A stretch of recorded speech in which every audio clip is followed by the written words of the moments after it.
વિરામ બાદ આપનું સ્વાગત છે ફરી એક વખત જે પ્રધાનમંત્રી નરેન્દ્ર મોદી જે આજે કિસાન હપ્તાનો 8મો હપ્તો જમા કરાવવા જઈ રહ્યા છે ખેડૂતોના ખાતામાં।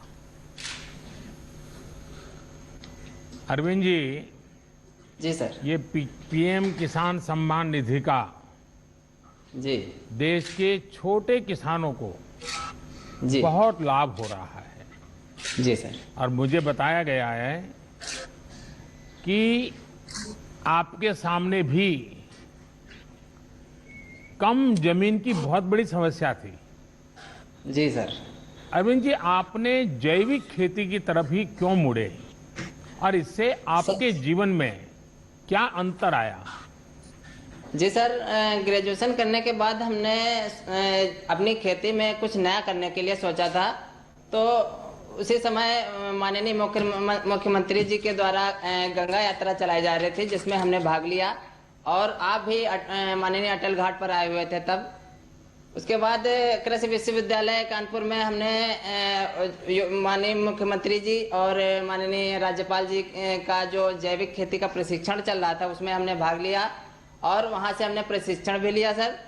और उसके बाद हमने सोचा कि अब हम भी जैविक खेती करेंगे। तो हमने यूपी डास्प और कृषि विभाग के अधिकारियों से संपर्क किया और उनसे हमने जैविक खेती की पूरी ट्रेनिंग ली, जिसमें उन्होंने हमको जीवामृत, घन जीवामृत, पंचगव्य आदि चीजें बनाना सिखाया और कैसे खेती की जाए ये सारी की सारी ट्रेनिंग दी। जिसके बाद हमने अपने गांव में क्लस्टर बना करके 20-20 हेक्टेयर के क्लस्टर बनाए, जिसमें और उन क्लस्टरों के सारे किसानों को कृषि विभाग के अधिकारियों ने ट्रेनिंग दी और साथ ही साथ अगर कोई जिसको समझ नहीं आ रहा था उसको हमने अपने स्तर पर ट्रेनिंग दे करके जीवामृत, घन जीवामृत बनाना सिखाया। और आज सभी किसान हमारे जो गंगा किनारे के हमारे गांव के हमारे क्षेत्र के जो किसान हैं वो जैविक खेती की तरफ मुड़ रहे हैं और ज्यादा से ज्यादा लोग जुड़ते चले जा रहे हैं। जिससे क्या हुआ सर? अरविंद जी, जी सर। आमतौर पर आप लोग कौन सी फसल उगा रहे हैं और नमामि गंगे योजना का उसमें कोई परिवर्तन आया, कोई विशेष फायदा हो रहा है आपको?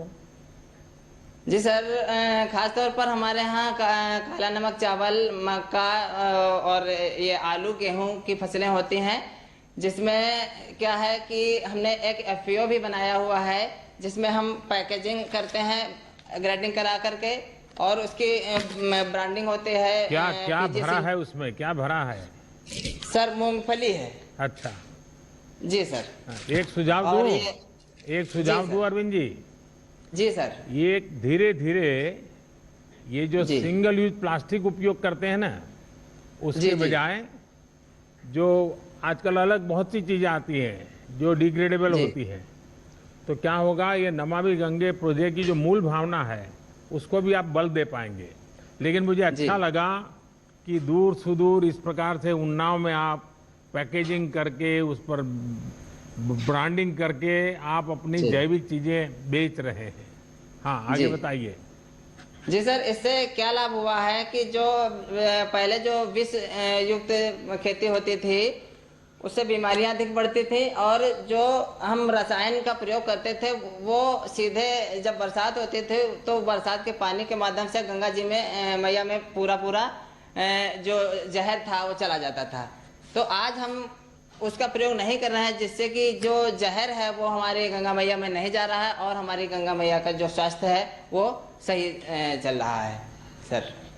अरविंद जी, जी सर। मुझे खुशी हुई कि आप पढ़ाई करने के बाद जी नौकरी की तलाश करने के बजाय सीमित जमीन होने के बावजूद भी ये नए तौर तरीकों से आपने इतनी बड़ा हौसला बुलंद किया, इतनी व्यवस्था खड़ी कर दी।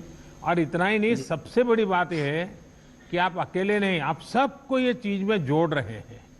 जी सबको सिखा रहे हैं। ये मैं सचमुच में आपकी बातें, आपका अनुभव सभी किसानों को प्रेरित करे ऐसी ताकत रखता है। अपनी आजीविका के साथ ही आप माँ गंगा के प्रति भी दायित्व को समझ रहे हैं और कोई भी केमिकल का बहाव गंगा की तरफ न हो जाए, ये भी ये जैविक खेती के कारण संभव हुआ है। तो मैं आपको बहुत साधुवाद देता हूं और और कोरोना का कालखंड है, मैं यही कहूँगा कि कोरोना संक्रमण से बचाव के साथ साथ ये काम जारी रखिए और अपने जी। परिवार का, बाकी गांव वालों को भी ध्यान रखने के लिए जरूर कहिएगा। धन्यवाद अरविंद जी, नमस्कार। जी नमस्कार।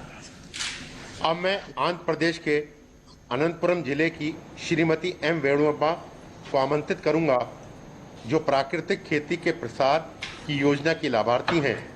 इस योजना के अंतर्गत 4 लाख हेक्टेयर क्षेत्र प्राकृतिक जैविक रूप में विकसित किया जा चुका है। श्रीमती एन वेणुरमा जी। वेणुरमा जी नमस्ते। नमस्ते सर।